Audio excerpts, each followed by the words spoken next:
Zenj TV, tujivunie nyumbani. The position in which case he shall cause further investigations to be carried out. Kwa kifungu hichi cha sheria na kwa mawasilisho na ombi la Jamhuri, ni wazi kabisa kwamba hili jalada bado liko ofisi ya mkurugenzi wa mashtaka kwa ajili ya kutolea maamuzi. Kwa hiyo mahakama inachukua wasilisho la wakili wa serikali pamoja na maombi kwa kutumia kifungu hichi na sio kifungu cha 245 kifungu dogo cha 6. Nije kwenye hoja za mshtakiwa.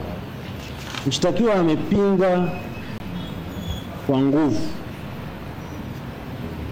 akiomba mahakama isikubaliane na ombi la Jamhuri la kuahirisha shauri hili, na akaeleza kwa kuimuvu mahakama ifanye nini. Akaiomba mahakama kumlazimisha au kuwalazimisha au kulazimisha Jamhuri, kwa maana ya mawakili wa serikali, kulazimisha Jamhuri inter nolle prosecute au mlazimisha Jamhuri afile information Mahakama Kuu.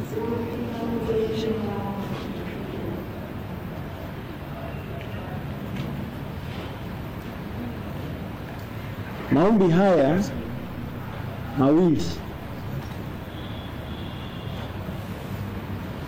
mahakama imeomba kutoa amri hizo, lakini ni kwa bahati mbaya mshtakiwa hajaimove mahakama kwa kifungu cha sheria. Mahakama yoyote ile ya Jamhuri ya Muungano wa Tanzania ni mahakama ya kisheria ambayo amri zozote itakazotoa ni lazima ziwe kwa mujibu wa sheria. Maombi haya yanapoonekana ni mazuri na yanaeleweka, lakini kwa kifungu gani cha sheria? Nimepitia sheria hii ya mienendo ya makosa ya jinai, yani Criminal Procedure Act, zaidi hasa kwenye ile sehemu ya committal proceedings. Sijaona sehemu yoyote ya sheria hii ambayo inaipa mamlaka mahakama hii kutoa amri kadiri ya maombi ya mshtakiwa, yaani mahakama kumlazimisha mkurugenzi wa mashtaka aweze inter nolle prosecute au kufile information Mahakama Kuu. Mawasilisho ya pande zote mbili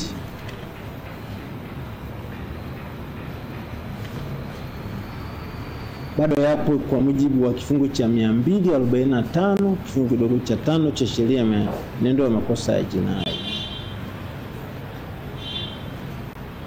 Mahakama haiwezi kutoa amri ya kulazimisha inter nolle prosecute bila kuwepo kwa kifungu cha sheria au kumtaka mkurugenzi wa mashtaka mara moja aweze kufile information Mahakama Kuu, kwa kuwa hakuna kifungu cha sheria kinachosema hivyo. Nini mahakama ifanye? Kama nilivyosema awali, mazingira ya shauri hili kwa mawasilisho yaliyotolewa kwa pande zote mbili, jalada hili bado lipo katika ofisi ya mkurugenzi wa mashtaka kwa mujibu wa kifungu cha 245 kifungu dogo cha 5 kwa ajili ya maamuzi. Hivyo basi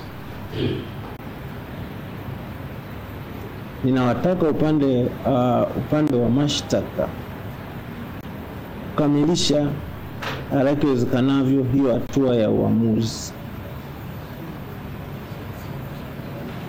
ili basi hoja zile zilizosemwa zote na upande wa utetezi kwa maana ya mshtakiwa kuhusiana na kukaa muda mrefu mahabusu, kuchukua sasa siku 83 mpaka leo, lakini hasa akizingatia kusema yeye ni mwenyekiti wa chama kikuu cha upinzani, basi ziweze kujibiwa mara moja, ili mkurugenzi wa mashtaka aweze kuamua kupeleka jalada hili Mahakama Kuu au vinginevyo, ikiwemo kuinter nolle prosequi.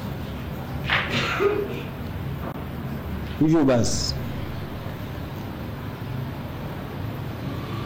hakuna kifungu kingine chochote cha sheria kwa mujibu wa shauri hili katika hatua hii ambacho mahakama inaweza kuwa moved isipokuwa 245 kifungu dogo cha 5 cha shauri hili kuliahirisha mpaka tarehe ijayo, ambapo upande wa mashtaka mahakama ina waamuru kuja kutoa status nyingine ya nini uamuzi umetolewa mkurugenzi wa mashtaka juu ya shauri hili.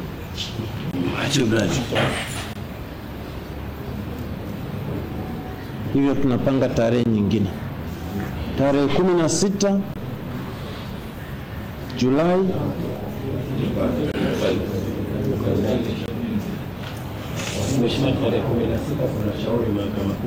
na shauri Mahakama Kuu. Okay.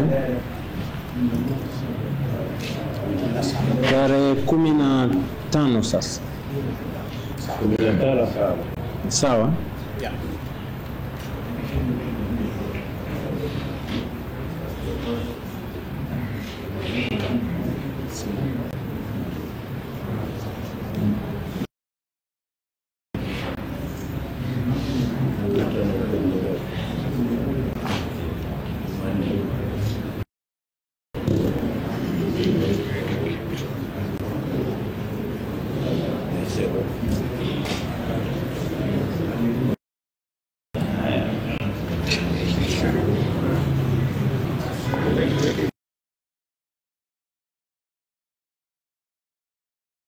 Shauri mpaka tarehe 15 mwezi wa 7.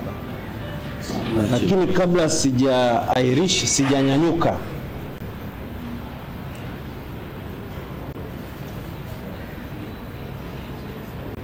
nitoe maelekezo kwa parties to the case, wahusika wenye shauri hili, maafisa wa mahakama na wote.